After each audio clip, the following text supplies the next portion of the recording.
السلام عليكم ورحمة الله وبركاته. كلنتي وعن داوديال إذا الهان تيمبا ميلكستو جوجتان كنا سو دوادا برنامج كتوس أما توسينتا أمدا الصوماليات ويدين داديهنا يان أنا بعض شيوال ميريا برنامج كو حاجة غيب قادنيا فؤاد عبد إسماعيل قد بدأ إذا هينونا وحكم بده دبالدقة سنة جوردا تضبط كحرية Soomaaliya oo ku gacan saartay go'aankii ka soo baxay dawladaha ka midka ah jaamacadaha Carabta ee murankii ka taagnaa wabiga Nile ee u dhaxeeyay dalka Masar iyo dalka Itoobiya. Waxaa toddobaadka dib loo furay tiyaatarka qaranka Soomaaliya. Qodobadaas iyo kuwa kaleba waad ku daawan doontaan halkani waa Shaywaal Media.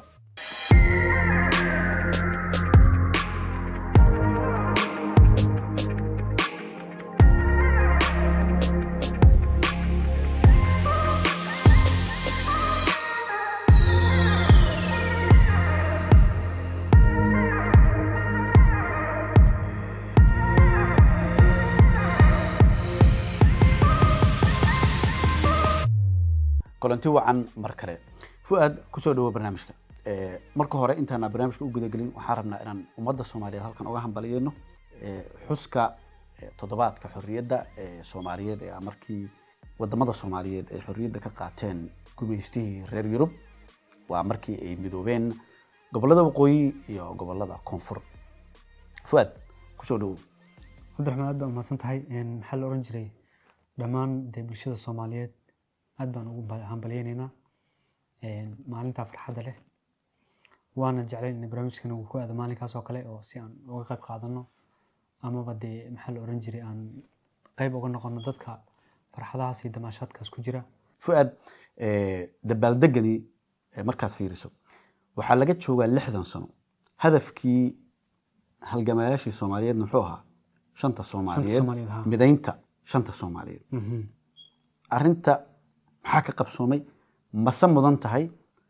in loo dabaaldego iyadoo oo shantii ay maanta kala maqantay wallahi horta waa hawl qaran oo de maxaa la oran jiray waa arrin wadan oo daniyadu baahan weeyaan dhamaan shacabka Soomaaliyeed waxaan kulay aniga aan kula dardaarmi lahaa ama aan maxaa la jiray fari lahaa waqtiga munaasabadaas oo kala ay jirto oo kaliya wadaniyaan noqonin ee waqti walba wadani hala noqdo oo dadku wadani sax noqdaan maskaxda ha shaqeyso maskaxda furanto iyadoo hadda Soomaaliya intii xorta ahayd oo kaliya ay intaasoo gobol maamul loo sameeyay waxa weeyaan kulli hadda ma muuqato farxad iyo riyaaq intaas la eg in la qaato in maalinka la xuso xustaan ay maxal li jiray waa maalin wanaagsan waa maalin mudan in la xuso waa maalin mudan in la xasuusto waa maalin mudan maxal la oran jiray dad badan oo maxal la oran jiray ummadda Soomaalida in xorriyadooda iyo wax ka muhiimsan in xorriyadda hesho ma jiro ummad badan ama dad badan oo u soo halgamaya jira maalinka maanta oo kale oo farxad qaatay dadkaas farxadooda in la nooleeyo way haboon tahay laakiin in sidaan oo dhan loogu riyaaqo iyadoo ma Abdiraxmaan lama quman aniga marka waxaad leedahay macno weyn ma sameynayso iyadoo oo shantii loo dagaalamayay ay wali kala maqan tahay iska badaayay tii xataa Soomaaliyeed caadigeed ay 7 firqo badii ay maanta maqan tahay oo la isku haysto berrigii la isku haysto maxaa la yiraahdaa dhulal badan ay maqan yihiin aad moodo in gaajo iyo rafaad inay Soomaalida maanta waxaan ahaynaysan adduunka ku haynin markaad fiiriso dhalinyaradeenii badda ay ku daadsan yihiin ilaa Liibiya iyo Magafe al-shabaab ay wali qaraxyadii wali fulinayso marka waxaad moodaa in celebrationku uu iska mararka qaarkood u laab la kac inuu yahay oo sanadkiiba hal mar calamada la soo qaato markii dhamaatana lagu kala tago nin walba ma aragtay uu hawshiisa iska wato oo aad moodaba inaan cidaba wadaninimadaasi inaysan jirin laakiin maskaxda saliimka iyo aqliga marka isticmaasho waxa wanaagsan in aad fikirto oo aad yeelato fikir dheer iyo hiyi dheer inaad yeelato waxaan kulli aniga ahaan aniga aaminsanahay siyaasi miihi laakiin waxaan aaminsanahay marka aqliga maskaxda shaqeyso wax walba oo Soomaaliya maanta dawlad ahaan mashquul ay ku tahay in wadamo shisheeye ay mashquuliyeen waxa loo baahan yahay waa in horta la dhiso basic need wax la dhaho nolosha qutul daruuriga dadka qutul daruuriga nolosha caadiga markii la dhiso wixii kale ee gorgortan ay kale la geli karaa sax marka kulli aniga waxaan leeyahay in dadka madaxda ah dadka maxaa la jiro xuquuqaha bini'aadanka dadka xuquuqaha dadka danyarta u dooda intaas oo dhanba inay saaraan in la dhiso nolosha asaasiga ah marka hore. waxaa weeyaan waa markaad su-aashaan waxay aan u gudbaynaa dabaaldegi anagoo weli ku jirna waxaa laga dabaaldegay Hargeysa iyo Xamar labadaba labadii madaxweyne maxamed cabdullaahi farmaajo iyo madaxweyne muuse bixi cabdi labaduba way hadleen. waxaad moodaa in labadoodii hadal inay aad u kala duwanaayeen. farmaajo wuxuu yidhi waxaa weeye soddonka sane oo soo socda waxaan ka shaqaynaynaa buu yidhi midnimadii iyo sidii laysugu soo celin lahaa wixii laysku oran jiray Soomaaliya, isagoo de markaa ula jeeda Somaliland waan soo celinaynaa. marka arrin unity ah ayuu isagu afka aad ugu dhuftay, halka muuse bixi uu yidhi waxaan rabnaa buu yidhi inaan noqono laba dowladood oo darisa oo walaalo ah oo si nabad ah ku wada noolaada. marka waxaad moodaa in hadaladoodii ay aad u kala fog yihiin, inagoo oo weliba toddobaadkii hore ka soo baxnay wada hadaladii iyo howlihii. marka bal ka waran arrinkaas. cabdiraxmaan horta waa rajo maxaa la oran jiray madaxweynaha Soomaaliya maxamed cabdullaahi farmaajo hadal qurux badan buu ku hadlay sida aan maxaa la jiray aragnay ama daawanay. muuse bixi isagana hadalkiisa waan daawanay. muuse bixi isagana wuxuu ka hadlay ra'yigiisii iyo maskaxdiisii iyo dadka dee uu hogaaminayo fikradda ay qabaan uu soo bandhigay. sax ila dadba hogaamiyay. laakiin waxaan barnaamijyadeena horeba aan uga hadalnay dadka Soomaaliyeed inay mid yihiin oo wax kala saaro kala bixiyo aan jirin, wax xuduud aysan lahayn, wax diin aysan lahayn oo kala saarta, wax luqad oo kala saarta aysan lahayn, wax jinsi oo kala saar aysan lahayn oo dadku ahayl yihiin. marka hiigsigan hadda lagu mashquulsan yahay ee maxaa la oran jiray Soomaaliya 30 sano ka bacdi waxaan sameynaynaa in aan Somaliland iyo Soomaaliya isku darno. waxaa igala haboon oo igala qurux badan in la geliyo 5 sano ee soo socota Soomaalidii caadigeedii ay haysatay ee dhibaatadii ay haystay, bal in Soomaaliya dhibka laga saaro marka hore wax uma ka qaban karnaa 30 sano fogeedoon la fiirin 5 sano ee hadda soo socota inuu bal horta hiigsi siiyo. waxaan sameyn karnaa waxa ugu muhiimsan waa security. sax security wax ka muhiimsan jiro qofka bini'aadanka nabadda wax ka muhiimsan jiro qofka bini'aadanka hadduu nabad haysto waxa weeye wixii kale iska iman ilaaha ba yirde waa israaqaya bini'aadankayga ilaaha ku israaqayaba israaqadiisa dadaalkan way ku xiran tahay. laakiin qofka markuu israaqadiisa raadinayo waa markuu nabad haysto. sax laakiin isagoo nabad haynin israaqadii waxa weeyaan badeemaba. marka waxaa jirta muuse bixi inuu yiri haddii ay jirta buu yiri in la rabo in Soomaaliya iyo Somaliland la mideeyo wuxuu horta shantii kale la soo celiyo. marka Djibouti la keenay buu yiri NFD na la keeno ogaadeenyana la keeno wuxuu yiri marka anu waan ogolahay in la isku daro, laakiin iyagoo intaas maqan yihiin shaqada nagala tag. horta waa hadal saxan oo Soomaali badan baa maqan. NFD maqan. NFD oo maxaa la jiray dadka NFD waxa weeyaan waa Kenya Northeastern qaybta Northeastern weeyaan. waxaa maqan Djibouti oo iyadana dee hadda aanan dhihi karin ba dee waa dad hadda loo baahan yahay in lagu mashquulo in la keeno. waxa aan ka hadlayno waxa wanaagsan dadka inay fahmaan. sax waxaan ka hadlayno waxa weeyaan in Soomaaliya isu keeno ay isu yimaadaan oo dee intii nabad haysatay intii deegaanada caafimaadka qabtay in baraka cusub iyo maxaa la jiray buuq cusub iyo dee amni darro cusub lagu bilaabo ani ila muuqato. intaas oo dhan way naga maqayn oo ognahay waa Soomaali waa shanta Soomaalida la sheegayo. laakiin maxaa ka horeeya in Soomaalida hadda la taagan yahay ee madaxweynaha loo yahay in amaankooda la dhiso. maxaa la oran jiray waxaan u baaqaynaa Soomaalida maxaa la oran jiray NFD degan, Soomaalida maxaa la jiray Djibouti degan, Soomaalida ogaadeen degan, Soomaalida Somaliland degan, Soomaalida maxaa la jiray Soomaalida isku soo hadhay sax degan. intaba waa dad walaalo ah, waa dad waxba aan kala maxaa la oran jiray meel aan kala aadin. qof kasta oo maamul ama wada ama hoggaan wadana waxaad moodaa inuu meeshaas interestigiisa ama faa'iidadiisa uu ka arko oo wadaniyadiiba ay yaraataa moodaa. wadaniyadiiba waxaa moodaa inay yaraatay oo dadkii hoggaanka u hayayba dee in u sacabtunto oo dee maxaa la oran jiray ku hooseyso oo wax yar qaadata iyo in dee madaxooda wax lagu cuno oo dad badan oo masaakiin oo gaajaysan ay jiraan. waxaa jirtay Fuaadow waa taqaanaa Universal TV waa TV weyn oo adduunka dhan ka howlgala. toddobaadkan waxaa jira warar in laga ceyriyay Hargeysa in laga ruqseeyayba Somaliland inay ka shaqeyso. okay cabdiraxmaan horta universal maxaa la oran jiray waxay leedahay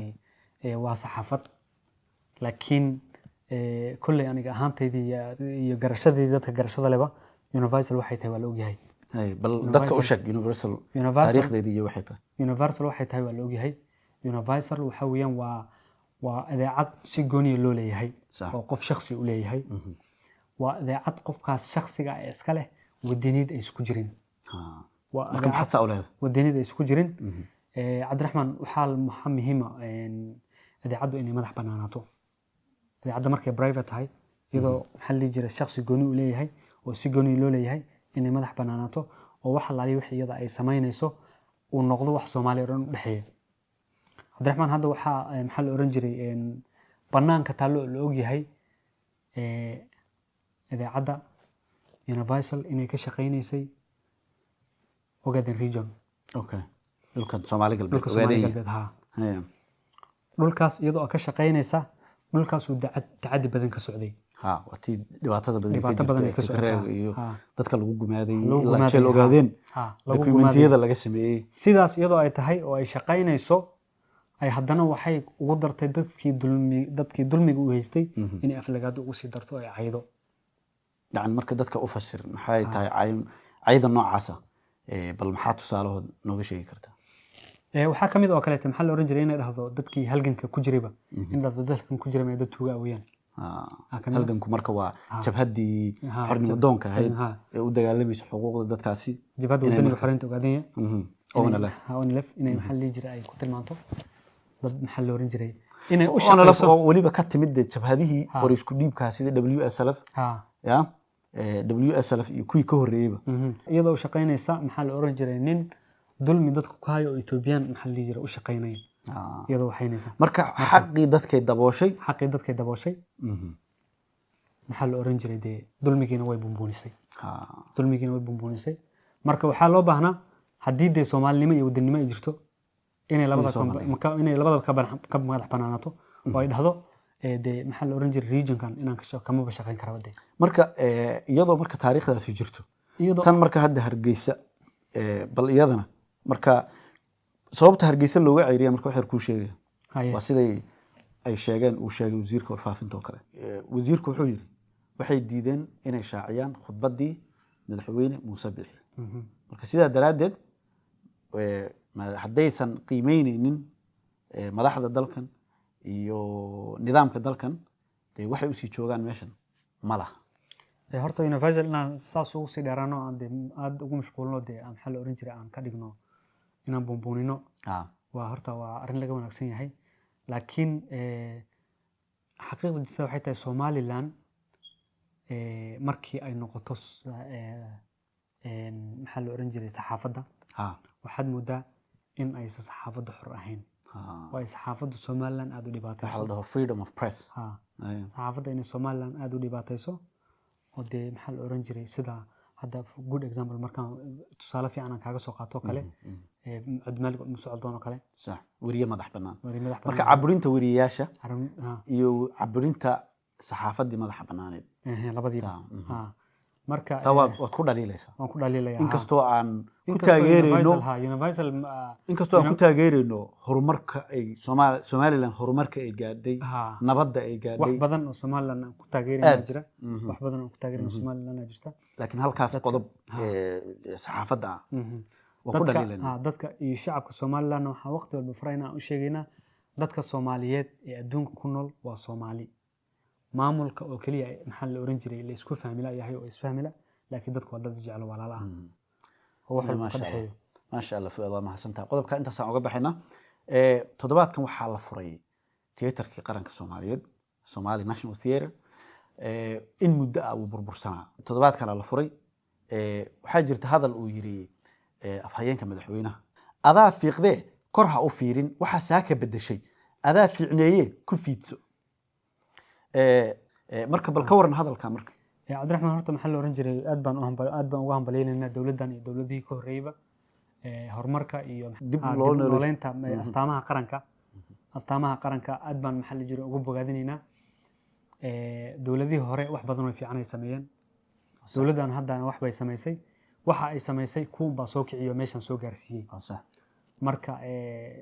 arrinkaas hadda adiga maxaa la oran jiray uu soo geliyey qoraalka hadda uu soo geliyey ama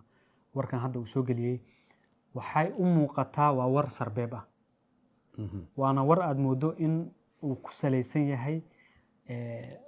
waxaan hadda aan samaynay ama aan dhisnay ama tiyaatarka qaranka aan dhisnay qabiil baa fujistay oo dee maxaa la jiray burburiyey qabiil baa sida u qaateen way dadka inta badan dadka Soomaaliyeed oo dhan waxa weeyaan kulay waxa weeyaan waa dad wadaniyad jecel laakiin waa dad laab la kac leh laab la kac hore leh qabiileynta iyo dee in wax la isku qabiil lagu riixana waa laga wanaagsan yahay meeshan hadda adiga amaraysa aad ka hadlaysa adiga maanta amarinayso dad baa soo gaarsiiyey dad baa soo gaarsiiyey dadkii soo gaarsiiyeyna waa dadka adiga aad ku tilmaamaysa inay fiiqdeen waxaan kaloon u sheegaynaa madaxda Soomaaliyeed madax baa tahay ma tihid shakhsi fikirkiisa iska cabiranaya markaad ku hadlayso mas'uuliyadda dawladda waa inaad hadalkaaga ilaaliso waa inaad iska ilaaliso hadallada si kastoo adiga ay kuula saxsan yihiin ama aad isku dhihi karto waa hore la yiri ama riwaayad baa lagu sheegay de riwaayad lama daawanayo marka waa inaad adigii hadalkan waa inaad ka fiirsato oo wixii ummadda kala qaybin kara ama xataa ay si xun u qaadan karaan ka fakir inta aadan internetka gelin hadalkaasi waxaa tahay hormuudkii dawladda waxaa tahay afhayeenkii madaxweynaha waxaa tahay indhihii shacabkaas oo dhan ay dawan lahaayeen marka ma tihid adiga inaad ma tihid qofkii boogta taaban lahaa qofkii boogta taaban lahaa ee boogta damqin lahaa inaad noqoto ma tihid hadda qabiil in laga kabsado maxaa la oran jiray la rajaynayaa aanu ku ducaysana insha Allah tacaala marka waxa laga fogaado qodobkaas waan ka gudbaynaa qodobka inoogu xiga waxa weeyaan wadanka Masar iyo wadanka Ethiopia yaa in muddo hadda waxay isku haysteen biyo xiraan oo hadda ka hor Ethiopia ay doonayso inta xirto inay ka dhaliso koronto marka in badan baa ay soo socday toddobaadkan marka wadamada ka midka ah jaamacadda Carabta oo ay Soomaaliya ka mid tahay yaa marka waxay gaareen go'aan ay ka qaateen oo ka dhan ah Ethiopia Soomaaliya marka waxay ka mid noqotay dhowr dawladood oo ay ka mid ahayd Djibouti iyo Qatar oo iyagu markaasi ku gacan sayray go'aankii isu taga wadamada Carbeed oo marka ay ka soo horjeesteen ay ku diideen marka inay ka soo horjeestaan go'aankii Masar bal ka waran marka arrinkaas iyadana Cabdiraxmaan maxaa la oran jiray horta sidaan u hayno taariikhda Ethiopia iyo Soomaaliya iyo de maxaa la oran jiray waa taariikh dheer baa soo dhaxmartay sax wabigan hadda wuxuu salka ku hayo waa sheeko dheer oo soo socotay sax wabigan waa sheeko dheer oo soo socotay waana de xaqiiqda markii la fiiriyo waa natural resource waa wax khayraadka dabiiciga ah ee Ilaahu sameeyay weeyaan cid gaar u lama jirto Ethiopia hadday ku baraarugtay inay koronto ka dhaliso laakiin Masar wuxuu ahaa dakhligooda ugu badan meeshu ka soo gali jiray ama noloshooda ilaa hadda uu yahay noloshooda caadiga ah meeshu maxaa la oran jiray uu ku dhisnaa weeyaan de kulli Soomaaliya hadii ay Ethiopia taageertay oo de jaamacadda Carabta banaanka ay ka istaagtay ani kulli ra'yi la qurux badan ma aha dad de noloshooda ay ku dhisnayd iyo dad raba inay koronto ay haysteen inay sii kordhistaan inay ku taageeraan maaha midda meesha taala waxay tahayse sida aan ku sheegayba wadani ma jiro madaxdeena Soomaaliyeed waa daniistayaal kulli madaxdeena Soomaaliyeed soo dhiyihiin ba waa daniistayaal inuu maanta maxaa la dhihi jiray Soomaaliya jaamacadda Carabta uu ka saaro dan Ethiopia uu ka arkay weeyaan dan Ethiopia uu ka arkay weeyaan Cabdiraxmaan danta Ethiopia uu ka arkay ee muuqatana ma arkadee maxay islada Ethiopia ku soo kordhin kartaa maanta Ethiopia iyada ku baahan ha badahaagii bay rabtaa dhul bay ka haysataa marka waa waqtiga loo baahnaa Ethiopia adu uma baahna iyada ku baahan waqtiga loo baahnaa Ethiopia adiga waxa adiga aad rabto inaad ka samaysato inay adiga ku shaqeyso laakiin maanta in adiga u shaqeyso ma aysan ahayn marka waxa weeyaan waxa leedahay Masar oo cilaaqaad fara badan iyo Soomaalida uu ka dhaxeeyay ilaa qarniyo soo jiray oo walaaltinimada aad maaragtay dad waliba isu dhow ay yihiin Masaarida iyo Soomaalidu go'aankaas waxa leedahay Soomaaliya go'aanka ay ka raacday Ethiopia oo lagu tilmaamo inay tahay cadawga ugu weyn ee dadka Soomaaliyeed inay ka raacday waa intaas oo qoomiyadu waxa u maleynayaa waa dhowr waa qoomiyada aad fara badan intaas oo qoomiyadoodna waxay u midoobeen ama ay waqti walba u taagan yihiin inay Soomaali gumeystaan Soomaali inay gumeystaan Soomaalida maxaa la dhihi jiray ogaadeen degan iyo Soomaalida maxaa la oran jiray meel walba degan uma kala ah Soomaali buu yahay nama kala aqoonsana marka waxa weeyaan كل مدح الصومالي أرنتا من كل ليلة عد والبو تمادا أما عد والبو محل جر مدح نقطنا وحرجينا إنه الشعب قسي محل جر حقه وجو أديجان waxaad ka dhawaajisay Soomaalida ogaadeenaya ama Soomaali galbeed oo Itoobiya ku hoos jirta waxaa jirta in marar badan kolba cidii timaada meesha ay ku adeegtaan ama shakhsi Soomaaliyeed in loo diro oo la yiraahdo adigu la hadal hadda matalan Soomaaliya haday wax sameeyso shakhsi Soomaali in la dhaho jawaab hadii ay qolo kale wax sameeyso shakhsi Soomaali in jawaab hadda waxa dhacday marka macallin waxa jiray jaamacadda Jigjiga ka dhiga بل نرى دغيست هذا اسمي دكتور بشير عبد الله رئيس جامعة جigjiga أقدم رسالتي للعالم هذا النهر انبعث من بلدنا ومن حقنا أن نستفيد منه مع مراعاة حقوق الجار والتعايش السلمي ونحن نرى كإثيوبيين الإجحاف المنع هذه الحقوق الأساسية. إن فؤاد وهذا لما قشنين كاس. عربي وكوه الله ورته عربي نحوها. نينك هذا كهر ليري أنتوا عربها تجيبوا حرادين وكون مركز يحيري ما أنا قرن كرين وكون ده ممكن قفك يبين الدكان كحكير. أنا أريد الشيء أبيض يخرج من الدبر الدجاج وقت.